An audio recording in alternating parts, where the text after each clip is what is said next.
नमस्कार, मेरा नाम है सौरभ पांडे और आपका स्वागत करता हूं मैं चीती मीडिया हिंदी पर।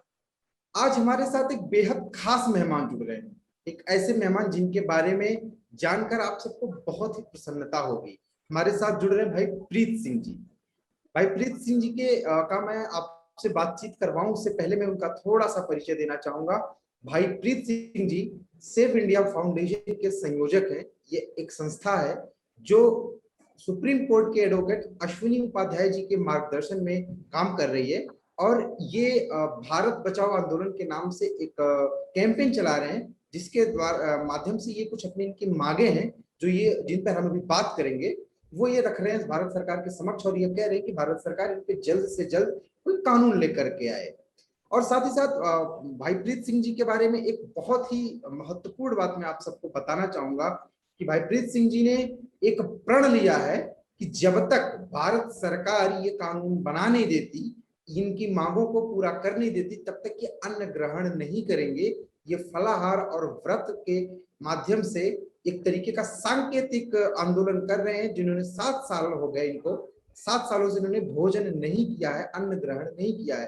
तो प्रीत सिंह जी, बहुत बहुत स्वागत है आपका हमारे चैनल पर। सौरभ जी को नमस्ते जी, सबसे पहले तो मैं ये जानना चाहूंगा कि आपकी सेहत कैसी है।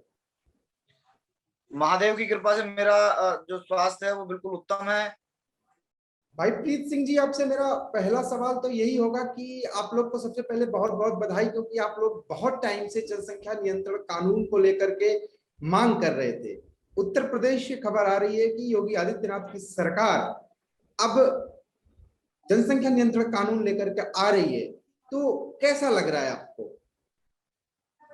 देखो, ये एक बहुत शुभ संकेत है और इन शुभ संकेतों के साथ ही मैं ये कहना चाहता हूँ कि ये समस्या राष्ट्रीय समस्या है और राष्ट्रीय समस्या का समाधान राष्ट्रीय ही होना चाहिए।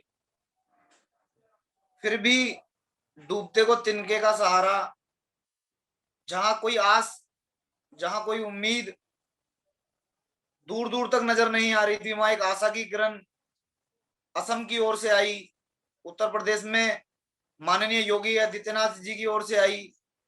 तो मैं मानता हूं कि ये एक शुभ संकेत है और इस समस्या को राष्ट्रीय समस्या समझते हुए इसका समाधान राष्ट्रीय ही किया जाना चाहिए।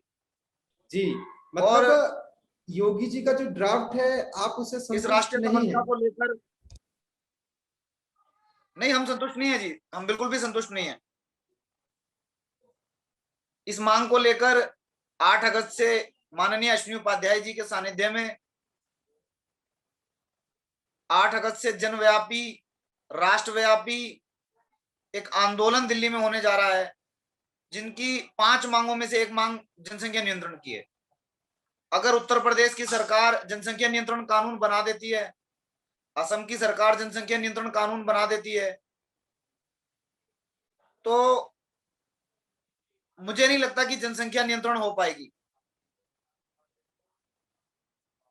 जैसे असम में एनआरसी फेल हो गया, इसी प्रकार उत्तर प्रदेश और असम में जनसंख्या नियंत्रण कानून भी फेल हो जाएगा।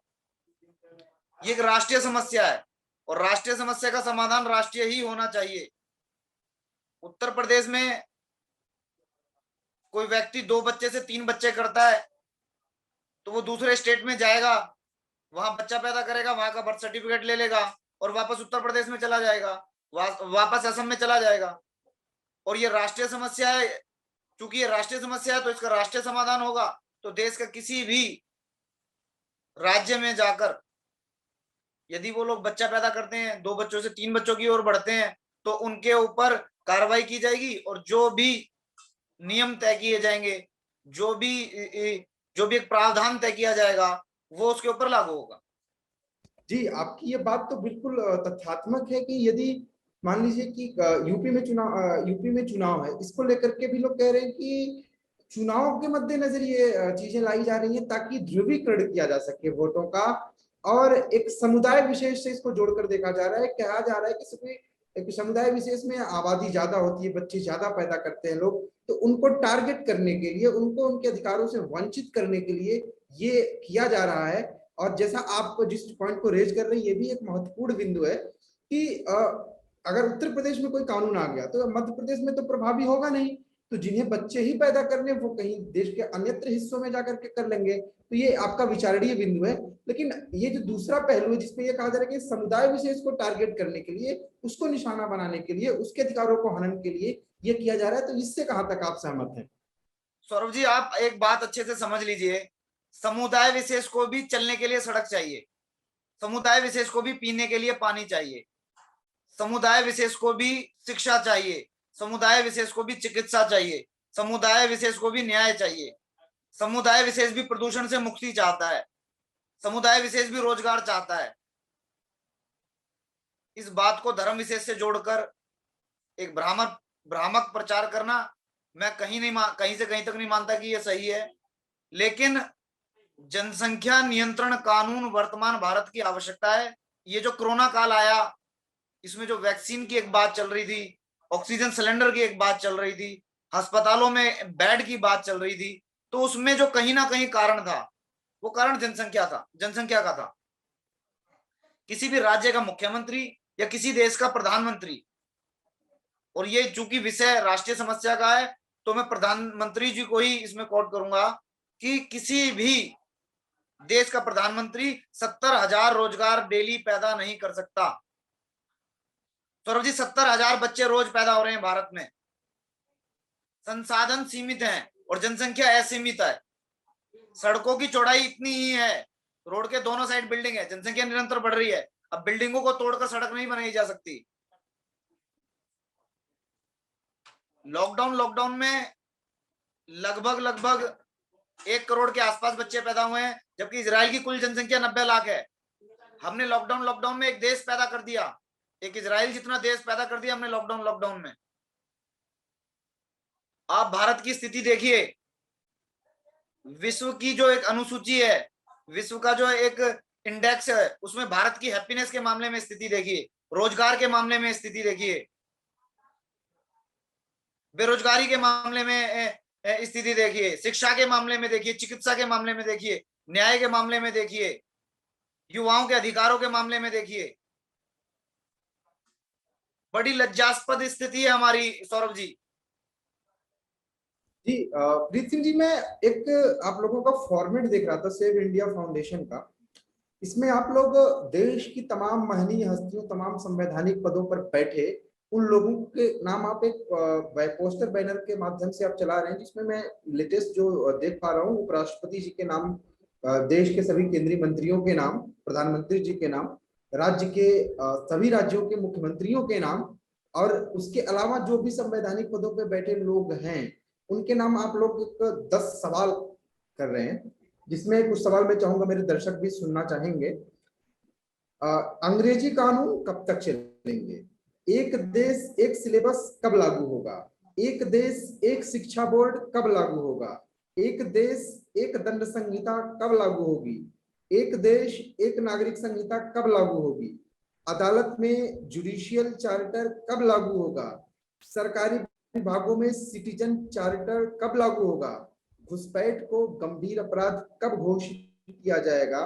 धर्मांतरण को गंभीर अपराध कब घोषित किया जाएगा? जनसंख्या विस्फोट को अपराध कब घोषित किया जाएगा? तो क्या आपको लगता है कि यही वो 10 सवाल हैं जो देश की सभी समस्याओं के मूल में हैं, या ये सिर्फ एक पॉलिटिकल एजेंडा है जिसको लाया जा रहा है आगे आने वाले चुनावों को जीतने के लिए? आपका जवाब चाहूंगा। सौरभ जी, आप एक बात समझ लीजिए, अगर ये 10 कानून बनते हैं, माननीय मोदी जी आत्मनिर्भर भारत की बात करते हैं, स्वदेशी भारत की बात करते हैं, अंग्रेजी कानूनों से आत्मनिर्भर भारत बनाना संभव है क्या? अंग्रेजी कानूनों से 200 साल पुराना, 100 साल पुराने कानूनों से आत्मनिर्भर भारत बनाना संभव है क्या? अभी कोविड आया, एक राष्ट्रीय महामारी, राष्ट्रीय आपदा आई, आप जांच कीजिए किस कानून के अंतर्गत इस पूरी चीजों को टैकल किया गया। लगभग 125 साल पुराना अभी कोई महामारी आई होगी, कोई आपदा आई होगी, उस कानून से हम कोविड से लड़ रहे हैं। 125 साल पुराने बने अंग्रेजी टाइम में बने कानून से, महामारी के कानून से हम कोरोना में, उसके 125 साल बाद भी उसी कानून से के माध्यम से कोविड से हम लड़े हैं। सौरभ जी, इस देश में बहुत सारी बीमारियों की पहले से वैक्सीन बनी हुई है। कोविड एक नई बीमारी आई और नई बीमारी के लिए नई वैक्सीन बनी। इसी प्रकार जैसे वैक्सीन अपडेट हो गई, नई वैक्सीन बनी है, इसी प्रकार नई समस्याओं के लिए नए कानून बनने चाहिए। अंग्रेज इस देश से चलते बने, क्या इस देश में कोई भी ऐसा बुद्धिमान व्यक्ति नहीं है, कोई ऐसा बुद्धिमान अधिवक्ता नहीं है, कोई ऐसा कानून का जानकार नहीं है, कोई ऐसा रिटायर्ड जज नहीं है, कोई आईएएस आईपीएस अधिकारी नहीं है, कोई कानून के शिक्षक नहीं है, कोई प्रोफेसर लेक्चरर नहीं है जो इन कानूनों को अपडेट कर सके, जो इन कानूनों को भारत की जो एक भूमिका है उसके अनुसार बना सके? क्या यहाँ इन बुद्धिजीवियों का अभाव है? यहाँ सारी चीजों की उपलब्धता है सौरभ जी। अगर कहीं कमी है तो दृढ़ इच्छा शक्ति की।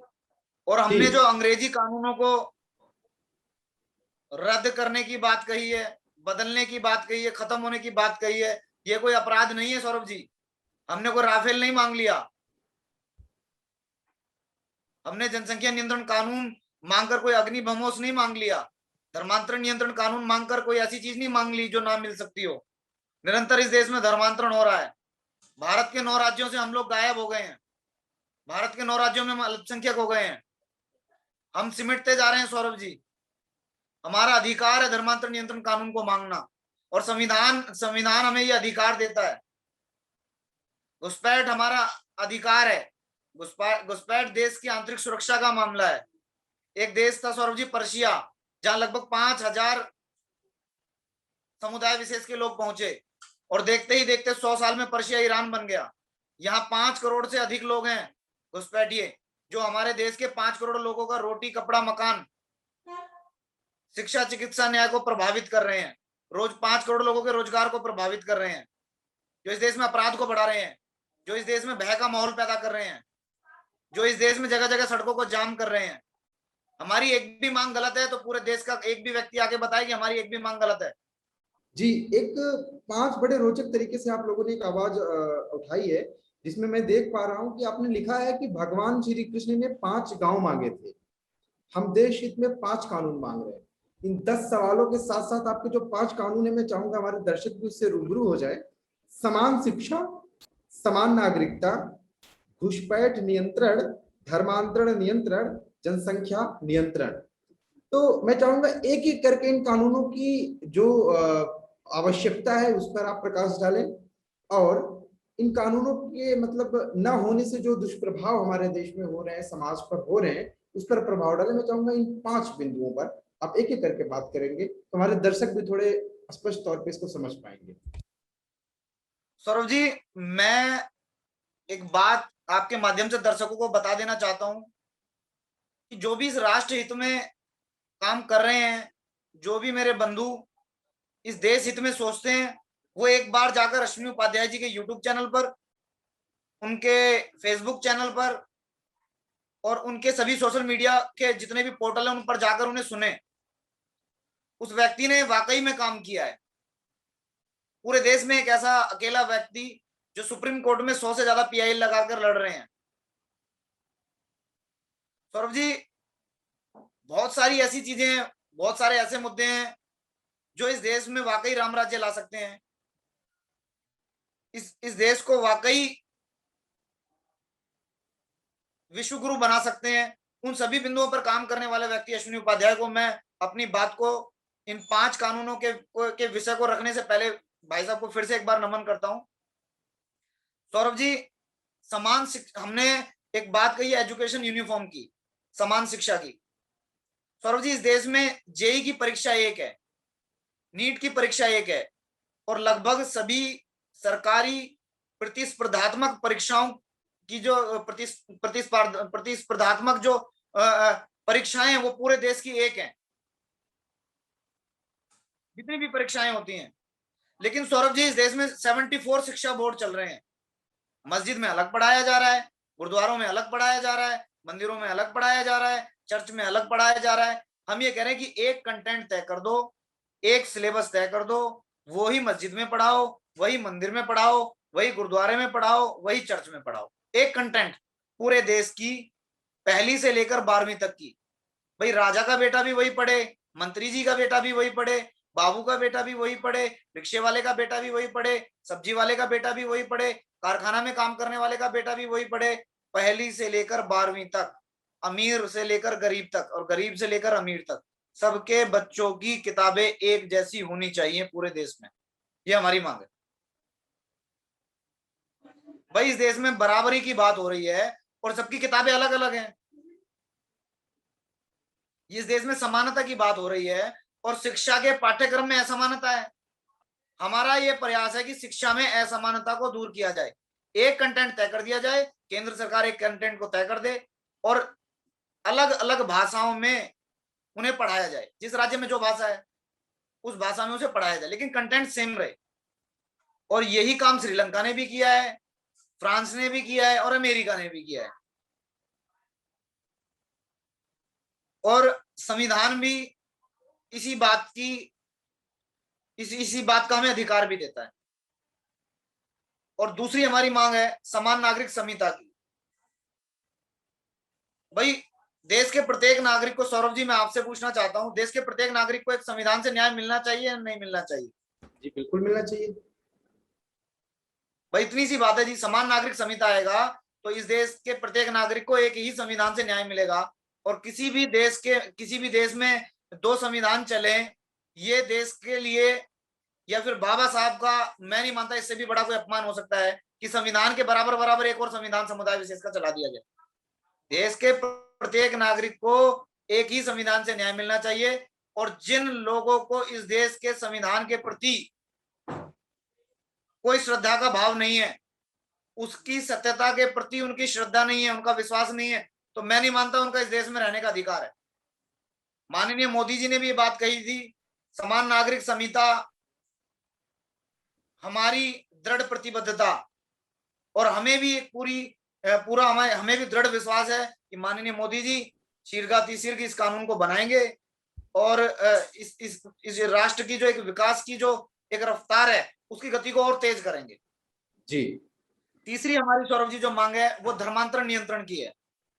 सौरभ जी, भाई साहब ने एक बात बताई कि लगभग 8 करोड़ लोग अब तक धर्मांतरित किए जा चुके हैं। जिन गुरुओं ने हिंदू धर्म के लिए बलिदान किया, उन गुरुओं की धरती पर विश्व का दूसरा सबसे बड़ा चर्च बन रहा है सौरभ जी। जालंधर पंजाब में विश्व का सबसे बड़ा दूसरा चर्च बन रहा है। इससे बड़ी शर्म की, इससे बड़ी लज्जा की बात क्या हो सकती है सौरभ जी?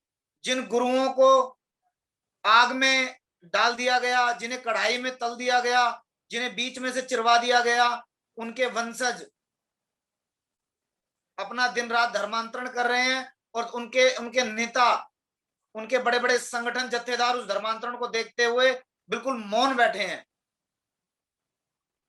पूरे देश में धर्मांतरण का ही परिणाम है कि हम भारत के 9 राज्यों से गायब हो गए। ये धर्मांतरण का जो दर्द है सौरभ जी, ये हमारा आज का नहीं है। अगर बात ईसाइयत की करें तो ईसा की मृत्यु के पहले ही वर्ष उनके कुछ मिशनरी भारत में आकर ईसाइयत का प्रचार करना शुरू कर देते हैं। लगभग 2000 से 2100 वर्ष पुराना ये दर्द है धर्मांतरण का, और 1400 वर्षों से ज्यादा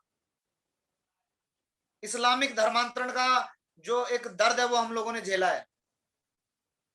एक षड्यंत्र हम लोगों ने झेला है, एक विश्वासघात हम लोगों ने झेला है।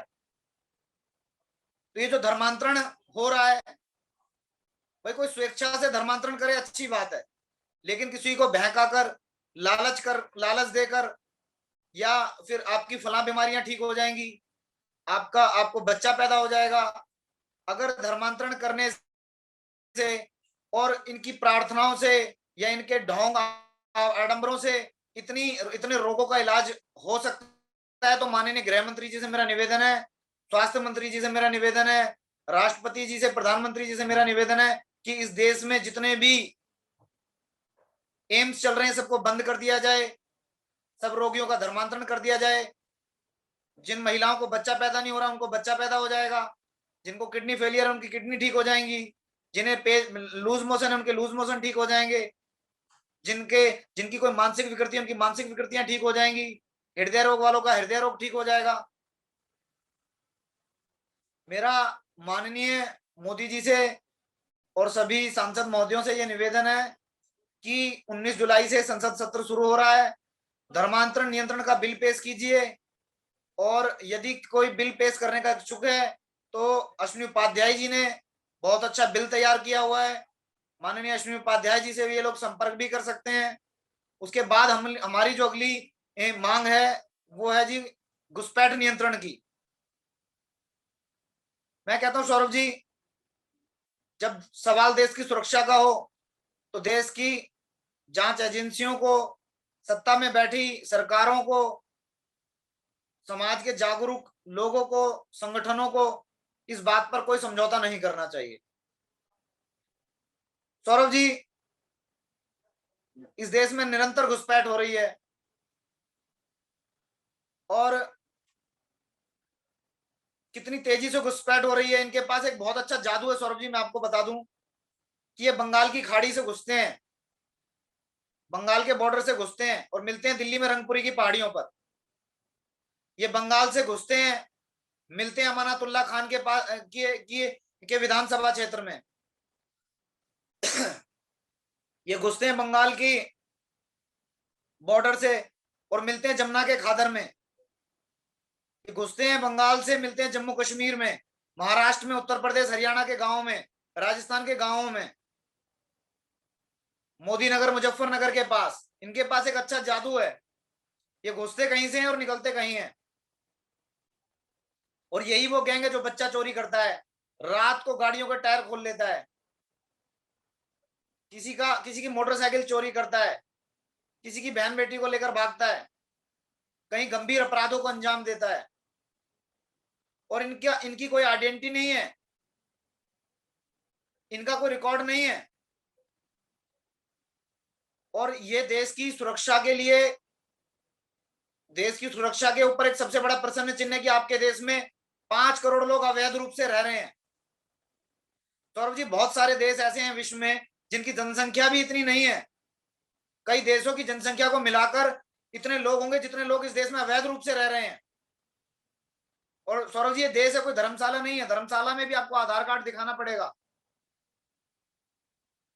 मैं इस देश के सभी नागरिकों से यह निवेदन करता हूं कि ऐसे लोगों को चिन्हित कीजिए और सरकार से डिमांड कीजिए कि ये 5 करोड़ लोग आपके भारत के 5 करोड़ लोगों का रोजगार ले रहे हैं, उनका भोजन ले रहे हैं, उनकी चिकित्सा ले रहे हैं, उनका घर ले रहे हैं, ये आपके टैक्स के पैसों पे पल रहे हैं।